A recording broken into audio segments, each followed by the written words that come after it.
Halo, salam TYC, apa kabarnya? Hari ini kita kembali lagi dalam online service kita dan saya berdoa teman-teman dimanapun berada tetap dalam keadaan sehat, dalam keadaan sukacita yang daripada Tuhan. Nah, sebentar lagi kita akan memulai ibadah kita. Mari persiapkan hatimu bersama dengan teman-teman, persiapkan waktu yang terbaik untuk kita bisa menerima berkat Tuhan yang luar biasa. Selamat beribadah.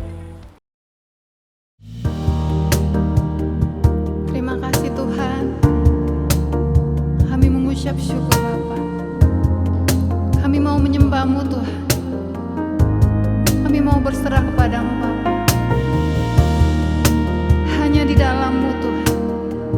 Hanya di dalam-Mu kami berserah.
Shalom saudara-saudara, Happy Chinese New Year bagi yang merayakan dan pastinya Happy Valentine buat kita semua. Berhubung sekarang kita masih ada suasana Valentine ya, tepatnya besok. Hari ini kita mau bahas segala sesuatu tentang love. Bukan lope ya, love. Nanti latihan menyebutkan dengan saya, love ya. Ya, cinta itu kuat seperti maut. Air yang banyak tidak bisa memadamkan cinta. Sungai-sungai tidak bisa menghanyutkannya. Tapi tenang teman-teman, malam ini saya nggak mau berpuisi ya, kita mau dengar firman Tuhan. Dan pastinya saya minta teman-teman semua, apakah itu sudah punya pasangan atau belum, sudah menikah atau belum, sekalipun teman-teman jomblo, siap-siap ya. Karena kita malam hari ini mau belajar untuk mencintai. Siap? Mari kita berdoa. Terima kasih Tuhan untuk kebaikan-Mu, kemurahan-Mu. Hari ini Tuhan kami mau belajar betapa besar kasih-Mu dalam hidup kami. Dan biarlah Tuhan kasih-Mu memenuhi kami sehingga kami pun Tuhan bisa mengasihi sesama kami seperti Engkau mengasihi kami ya Tuhan. Terima kasih untuk firman-Mu malam hari ini. Biarlah Tuhan firman yang ditaburkan jatuh ke tanah yang subur sehingga Tuhan bisa berbuah di dalam kehidupan kami. Di dalam nama Yesus semua yang siap mendengarkan firman.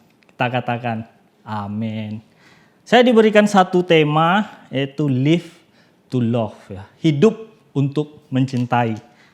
Nah, cinta, love, kasih itu adalah identitas utama kita sebagai orang Kristen. Sebagai orang percaya, kasih itu harus menjadi ya identitas kita. Di 1 Yohanes 4 ayat 8 dikatakan barang siapa tidak mengasihi, ia tidak mengenal Allah sebab Allah adalah kasih. Jadi kalau kita masih suka menggunjingkan orang, masih suka ngomongin orang, masih benci sama orang, kita orang-orang yang tidak mengenal Allah. Ya. Karena Allah kita adalah kasih dan kita harus mengasihi. Hari ini saya mau bagikan 3 poin ya tentang kasih. Yang pertama adalah kasih yang kita terima. The love ya, we receive. Kasih yang kita terima. Dalam 1 Petrus 1 ayat 20, kalau kita baca versi Amplified Bible, di sana dikatakan, for he was foreordained before the foundation of the world, but has appeared publicly in this last time for your sake. Ya, ia telah dipilih sebelum dunia dijadikan, tetapi karena kamu. Karena siapa? Karena kamu. Karena saudara dan karena saya. Ya. Kasih yang kita terima. Di dalam 1 Petrus ini dikatakan bahwa telah dipilih, telah diputuskan, telah ditentukan sebelum dunia dijadikan. Jadi Tuhan memutuskan mengasihi kita bukan sekarang, tapi jauh sebelum dunia dijadikan. Nah, saya mau bawa teman-teman kembali ke 2000 tahun sebelum Yesus ya. 2000 tahun yang lalu sebelum Yesus, yaitu zamannya Abraham. Di dalam Kejadian 22 ayat 2 ya. Di sana saya bacakan ya, firman-Nya, Tuhan memerintahkan kepada Musa. Kalau kita baca perikopnya judulnya adalah Tuhan menguji Abraham. Di ayat yang kedua dikatakan firman-Nya, ambillah anakmu yang tunggal itu, yang engkau kasihi, yakni Ishak, pergilah ke tanah Moria dan persembahkanlah dia di sana sebagai korban bakaran pada salah satu gunung yang akan kukatakan kepadamu. Ya, yang pertama apa? Ambil anakmu yang tunggal itu. Kenapa Tuhan mengatakan anakmu yang tunggal? Padahal Abraham punya anak yang lain, betul ya? Dia punya Ismail, tapi Tuhan sengaja mengatakan, ambil anakmu yang tunggal itu. Pertama dikatakan anakmu yang tunggal, kedua dikatakan anakmu yang kau kasihi. Lalu kemudian apa? Ya, pergi pada salah satu gunung. Di ayat yang ke-6 dikatakan Abraham mengambil kayu untuk korban bakaran itu dan memikulkan ke atas bahu Ishak anaknya. Ya. Jadi pertama Tuhan bilang, ambil anakmu yang tunggal yang kau kasih itu. Ya. Pergi ke salah satu gunung, kemudian anak itu di pundaknya dia disuruh memanggul kayu. Nah teman-teman, merasa familiar nggak dengan poin-poin ini? Ya, ada merasa ada dejavu nggak gitu? Pertama anak yang tunggal, anak yang dikasihi, kemudian memanggul kayu ke atas sebuah gunung. Ya, sudah mulai nampak. Betul? Nah, kemudian kalau kita lanjutkan ceritanya, setelah sampai di gunung, Ishak bertanya kepada Abraham. Ya, kepada bapaknya, "Bapak, api sudah ada, kayu sudah ada, di mana dombanya?" Apa jawab Abraham? Ya, Tuhan akan menyediakan. Karena itu kita menyebut Tuhan sekarang adalah Jehovah Jireh, ya. Tuhan yang menyediakan. Kata Abraham kepada Ishak, Tuhan akan menyediakan. Ya, Tuhan benar menyediakan domba itu, saudara. Ketika Yohanes Pembaptis pertama kali melihat Yesus dari jauh, apa yang dia katakan? Lihat, anak domba Allah yang menghapus dosa dunia datang. Ya, Tuhan benar telah menyediakan domba. Ya, tapi domba yang disediakan bukan domba biasa, tapi domba Allah, anak domba Allah. Ya. Kemudian kita tahu bahwa langit terbuka, benar ya, dan ada suara Tuhan mengatakan, "Inilah anak yang kukasihi, kepadanya aku berkenan."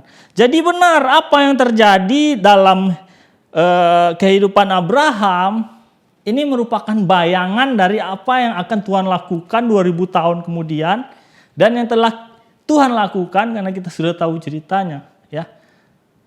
Sama-sama anak yang tunggal dikatakan di sana, sama-sama anak yang dikasihi, ya. Yesus adalah putranya yang tunggal yang dikasihinya, kepadanya lah dia berkenan, dan dia sama-sama memanggul kayu di atas sebuah bukit. Dan jangan heran kalau ternyata ya, bukitnya juga bukit yang sama. Para ahli mengatakan demikian. Yang jadi perbedaan adalah ketika Abraham mau mengorbankan Ishak, Tuhan menghentikan Abraham dan Abraham menoleh ke belakang. Di sana ada apa? Di sana ada anak domba yang Tuhan sediakan untuk menggantikan Ishak. Tetapi ketika Yesus disalib, saudara, Bapa juga menoleh ke belakang. Tetapi ia tidak menemukan domba lain untuk menggantikan Yesus. Karena apa? Yesus sendirilah domba itu. Yesus sendirilah pengganti untuk kita semua. Amin. Jadi ini teman-teman, kasih yang kita terima, ya. Kasih seperti inilah kasih yang saudara dan saya terima. Yesus selalu dalam pelayanannya kita tahu dia menyebut Tuhan itu sebagai Bapa. Bapakku, Bapakku dikatakan di sana. Tetapi di atas kayu salib itu pertama kali Yesus tidak memanggil Bapa, tetapi dia mengatakan Allahku, Allahku. Kenapa engkau meninggalkan? Kenapa dia mengatakan Allahku? Supaya saya dan saudara yang bukan anak Allah, yang adalah orang-orang hukuman, bisa memanggil Allah sebagai Bapa kita. Dan ini sekali lagi saya katakan, sudah Tuhan rancangkan sejak sebelum dunia dijadikan. Artinya sebelum dunia dijadikan, sebelum saya lahir, sebelum saudara lahir, Tuhan sudah memutuskan untuk mengasihi saudara. Dan kasih yang seperti ini, ya, kasih seperti ini yang kita terima. Poin pertama, the love we receive, ya, kasih yang kita terima. Poin kedua adalah the love we live, kasih yang kita hidupi. Setelah kita menerima kasih itu, bagaimana kita menghidupi kasih itu, saudaraku? Di dalam 1 Petrus 1 ayat 21, ya. Oleh dialah kamu percaya kepada Allah yang telah membangkitkan dia dari antara orang mati dan yang telah memuliakannya sehingga imanmu dan pengharapanmu tertuju kepada Allah. Garis bawahi imanmu dan pengharapanmu tertuju kepada Allah. Saudara, ada satu lagu dalam animasi, ya, film animasi Lion King, ya, judulnya Love Will Find a Way. Ya. Cinta akan menemukan jalannya. Dan ini benar, ya. Ini benar, ya. Ini mengingatkan saya sama satu cerita, satu kejadian di dalam Alkitab. Saudara mungkin nanti bisa pelajari di Markus 3 dan Markus 4. Ceritanya kira-kira begini. Suatu kali Yesus mengajar di tepi danau. Ya. Dia mengajar di tepi danau, dikatakan orang banyak yang sangat besar jumlahnya mengerumuni dia. Orang banyak yang sangat besar jumlahnya mengerumuni dia. Lalu dia di sana mengajar dari pagi sampai petang. Nah, ketika sudah petang, apa yang Yesus lakukan? Tiba-tiba dia bilang sama muridnya, "Hei murid-muridku, ya, ayo kita bertolak ke seberang." Nah, setelah murid-muridnya bertolak ke seberang, kita tahu ceritanya, di tengah danau ada satu badai, ada satu topan yang luar biasa, yang tidak biasa, ya, yang menghalangi. Yesus tidur, dibangunkan oleh muridnya, Yesus menghardik badai ini. Badai itu tenang, danau itu tenang, kemudian sampailah mereka ke seberang. Nah, kita baca di Markus 5 ayat 1-5. Sampailah mereka di seberang danau di daerah orang Gerasa. Baru saja Yesus turun dari perahu, datanglah seorang yang kerasukan roh jahat dari pekuburan menemui dia. Orang itu diam di sana dan tidak ada seorang pun lagi yang sanggup mengikatnya sekalipun dengan rantai. Karena sudah sering ia dibelenggu dan dirantai, tetapi rantainya diputuskannya dan belenggunya dimusnahkannya, sehingga tidak ada seorang pun, ya, tidak ada seorang pun yang cukup kuat untuk menjinakkannya. Siang malam ia berkeliaran di pekuburan dan di bukit-bukit sambil berteriak-teriak dan memukuli dirinya dengan batu. Teman-teman, ya, saya mau kita coba membayangkan hal ini. Ya. Saudara pernah melihat orang yang kerasukan roh jahat? Mungkin pernah, ya. Saya pernah. Tapi bayangkan kalau seseorang dirasuki bukan oleh satu, oleh dua, oleh tiga, tapi oleh ribuan roh jahat. Kenapa saya katakan ribuan? Setelah roh jahat ini diusir oleh Tuhan Yesus, ya, roh jahat ini pindah ke babi dan 2000 ekor babi mati. Artinya setidaknya ada 2000 roh jahat. Bayangkan di dalam satu tubuh manusia dirasuki oleh begitu banyak roh jahat. Ya. Dia nggak lagi berkuasa akan tubuhnya. Saudara, ini penjara yang paling sadis. Ya. Terpenjara di dalam tubuh sendiri. Di ayat ini dikatakan tidak ada seorang pun lagi yang bisa menjinakkan. Orang tadinya berusaha menolong, mengikat dengan rantai, berusaha ingin menyembuhkan, berusaha ini, berusaha itu, tetapi karena tidak ada yang berhasil, tidak ada seorang pun dikatakan yang bisa menjinakkan. Akhirnya apa? Tidak ada lagi yang mempedulikan, tidak ada lagi yang menghiraukan. Sehingga orang ini apa yang dia lakukan? Dia berteriak-teriak, memukuli dirinya. Kita nggak tahu apakah yang berteriak ini adalah roh jahat. Tetapi yang saya yakini mungkin di antara teriakan-teriakan itu ada teriakan dari dalam hati orang ini sendiri. Yang berteriak minta tolong kepada siapapun yang mungkin mendengar dan bisa menolong. Ya, bayangkan itu terjadi dalam waktu demi waktu. Bayangkan betapa tersiksanya orang ini. Dan dikatakan di sana, gak ada lagi orang yang peduli. Jadi dia terus berteriak. Dan ketika orang Gerasa ini mungkin berpikir, gak ada lagi harapan untuk dia. Gak ada lagi yang mendengar suaranya.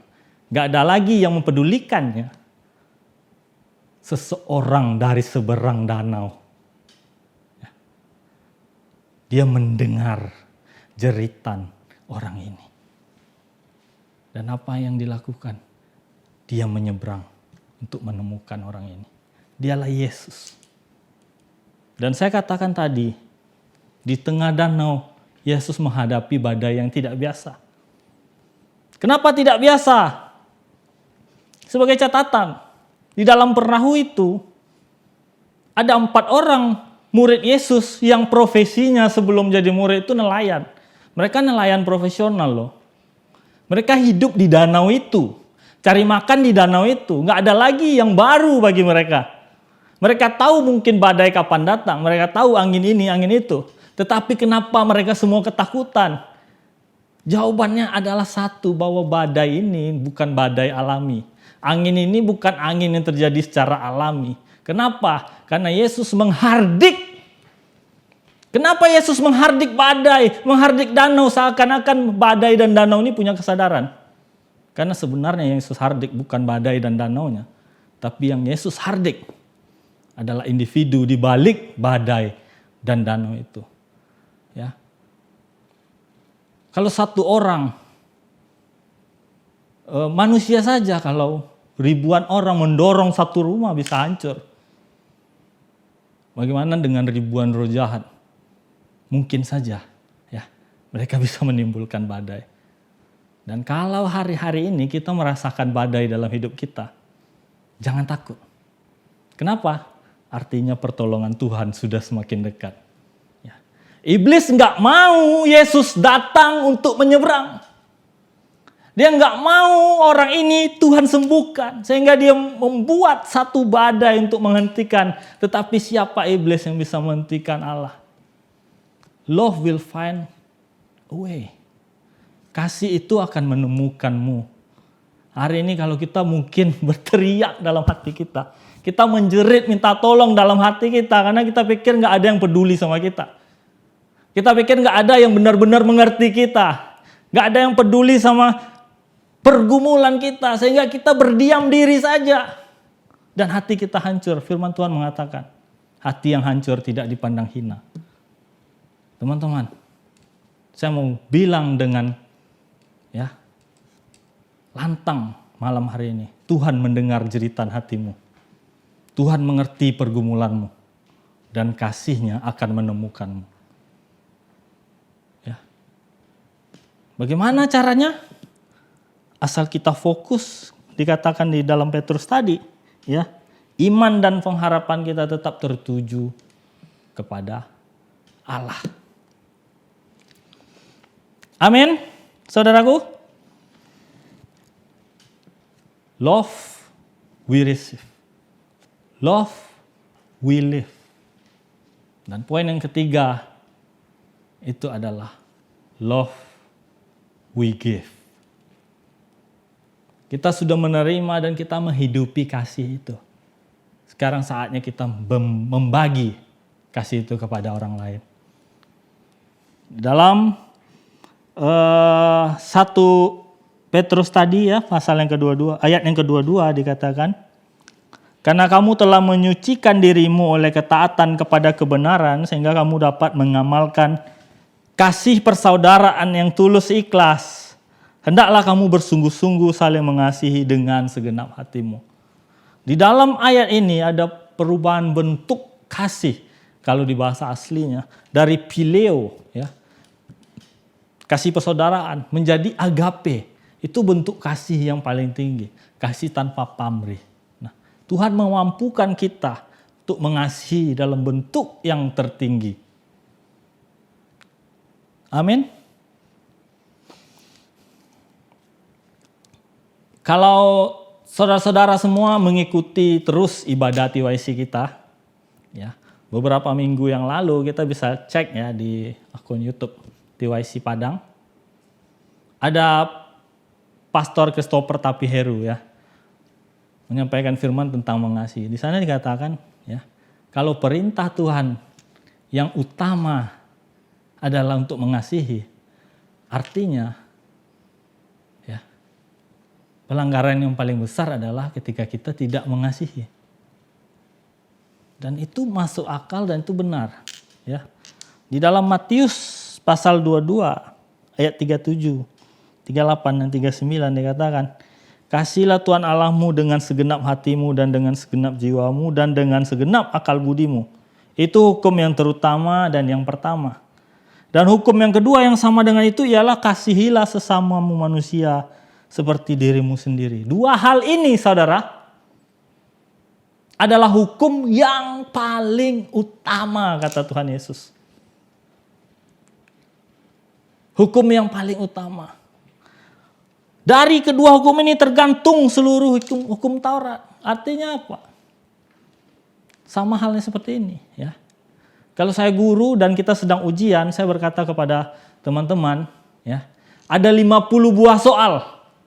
Tapi kalau kamu jawab 2 ini benar, kamu lulus.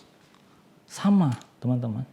Ya, ada banyak hukum di dalam Alkitab, tetapi Tuhan bilang ini hukum yang terutama. Dan di dalam hukum yang terutama ini, seluruh hukum itu terangkum. Artinya kalau kita nggak melakukan ini, ya kita udah melanggar banget inti dari hukum yang Tuhan berikan itu. Nah kalau kita baca di dalam Matius, ketika Yesus menyampaikan ini, ada yang bertanya kepada Yesus. Waktu Yesus bilang, kasihilah sesamamu manusia seperti dirimu sendiri. Kemudian ada yang bertanya, siapakah sesama kita manusia? Siapakah sesama kita manusia? Teman-teman, ini bukan pertanyaan yang sederhana. Ini pertanyaan yang berbahaya. Ya. Karena apa? Karena sesama kita tentu tergantung siapa kita. Tergantung profesi kita. Tergantung di mana kita berada. Ya, kalau saya misalnya seorang dokter, sesama saya siapa? Mungkin perawat, petugas kesehatan. Kalau saya politisi, sesama saya siapa? Ya mungkin pejabat dan sebagainya. Kalau saya orang kaya, sesama saya siapa? Tentu orang-orang kaya lainnya. Artinya, ruang lingkupnya jadi sangat kecil. Tetapi apa jawaban Yesus kepada orang ini? Yesus menjawab bukan langsung, ya, tetapi dia menjawab dengan satu ilustrasi. Ini luar biasanya Yesus. Ya. Tuhan Yesus jawab. Adalah seorang yang turun dari Yerusalem ke Yeriko. Ya. Ia jatuh ke tangan penyamun-penyamun yang bukan saja merampoknya, tetapi juga memukul dan sesudah itu meninggalkan setengah mati, sekarat. Nah, lalu kebetulan ada seorang imam turun. Imam itu melambangkan apa? Ya. Kalau di zaman kita siapa lagi ya? Mungkin pastor, pemimpin agama. Turun dan melihat orang ini terluka. Apa yang imam ini lakukan? Ia pergi. Ia pergi begitu saja. Lalu orang kedua datang. Kata Tuhan orang ini adalah orang Lewi. Orang Lewi ini juga adalah orang yang ya melayani Tuhan. Ya mungkin para pelayan Tuhan. Mungkin orang-orang yang kudus. Ya, orang Lewi kan orang yang harus menjaga kekudusan. Tapi orang-orang seperti ini pun ketika melihat orang ini terluka, mereka lewat. Nah kalau saya bertanya sama teman-teman, kita mau tetangga yang seperti apa? Kita mau tetangga yang pendeta, orang-orang kudus, orang yang melayani, atau kita punya tetangga orang Samaria, orang yang tidak kenal Tuhan? Tetapi apa kata Tuhan Yesus? Ada orang ketiga, orang Samaria. Notabene orang yang tidak mengenal Tuhan. Notabene orang yang berdosa. Ketika ia melihat orang ini terluka, apa yang dilakukan? Ia mengobati, ia membawa, ia meninggalkan uang sampai orang ini sehat. Ia melakukan yang seharusnya 2 orang tadi lakukan. Nah teman-teman, yang Tuhan Yesus maksudkan adalah bukan siapa sesama kita, tetapi siapa kita bagi sesama. Siapa Anda bagi sesama? Apakah Anda orang yang suci, tetapi ketika melihat orang lain membutuhkan Anda pergi? Atau Anda merasa Anda orang berdosa, tetapi ketika ada yang terluka, ada yang membutuhkan, Anda melakukan sekuat tenaga untuk membantunya? Bukan ya siapa sesamamu, tapi siapa dirimu untuk sesama. Ya. Kasih yang kita terima, kasih yang kita hidupi, kasih yang kita berikan. Ya. Hari ini mari kita mengasihi. Amin. Saya mau berdoa untuk teman-teman semua. Terima kasih Tuhan untuk firman-Mu malam hari ini. Kami mau hidup oleh kasih-Mu Tuhan. Kami mau hidup menjadi terang-Mu, menjadi garam, menjadi terang, menjadi saksi-Mu dengan cara Tuhan. Kami mengasihi orang lain ya Tuhan. Biar kasih yang ada di dalam kami bisa terlihat oleh orang lain ya Tuhan. Biar orang lain melihat identitas kami. Bukan dari aksesoris yang kami gunakan, bukan dari kalung salib kami, bukan dari apapun ya pakaian kami. Tetapi orang bisa melihat Engkau dari kasih yang terpancar dalam kehidupan kami ya Tuhan. Malam ini kami mau belajar ya Tuhan Yesus. Biar kami menghidupi kasih-Mu dan biar kami Tuhan belajar mengasihi orang lain ya Tuhan. Seperti Engkau mengasihi kami. Terima kasih untuk firman-Mu. Di dalam nama Yesus. Amin. Tuhan Yesus memberkati. Wow, firman Tuhan yang sungguh luar biasa pada malam hari ini. Thank you untuk Ogi sudah membagikan kebenaran firman Tuhan yang sangat dahsyat. Teman-teman saya percaya sangat diberkati pada malam hari ini. Amin. Dan kami menyambut teman-teman yang baru pertama kali join dalam AFGF TYC Online Service. Selamat bergabung dan kami berharap Sabtu depan bisa kembali bersama-sama dengan kami beribadah. Sebelum mengakhiri ibadah kita ada beberapa pengumuman akan saya sampaikan. Yang pertama, Sabtu depan kita akan tetap online service di channel YouTube AFGF TYC Padang jam 7 malam teman-teman. Jadi dicatat jamnya ya dan ajak teman-teman yang lain juga. Kita juga punya sosial media, teman-teman bisa ikuti sosial media kita, Instagram kita, ada YouTube kita untuk bisa mendapat informasi lebih lanjut tentang AFGF TYC Padang. Yang kedua, teman-teman kita ada iCare. Jadi pastikan teman-teman semua sudah tergabung dalam iCare karena di iCare kita bisa bertumbuh bersama-sama. Jika belum join dalam iCare, bisa hubungi saya atau koordinator care lainnya. Yang ketiga, Minggu besok kita tetap ada ibadah teman-teman, jadi pastikan untuk mengikuti ibadah Super Sunday kita jam 9 pagi di channel YouTube AFGF Padang. Demikian pengumuman yang bisa saya sampaikan. Terima kasih, tetap jaga kesehatan. Tuhan Yesus memberkati.